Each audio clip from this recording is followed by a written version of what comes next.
Diqqat aholi uchun muhim xabar tarqaldi. 1-noyabrdan boshlanadi. Assalomu alaykum hurmatli tomoshabin, siz Guri TV qisqa xabarlar kanalidasiz.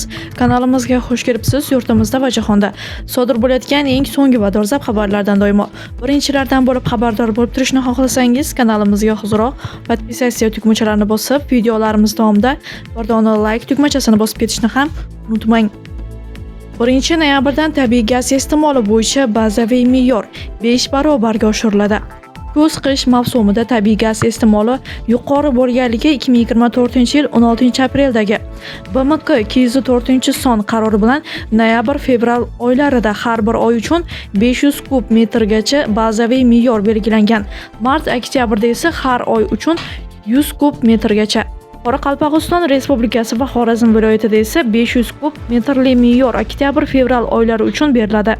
Bundan tashqari ehtiyojmand oilalarga ishlatilgan elektr energiyasi va tabiiy gaz uchun davlat tomonidan har oyda kompensatsiya beriladi.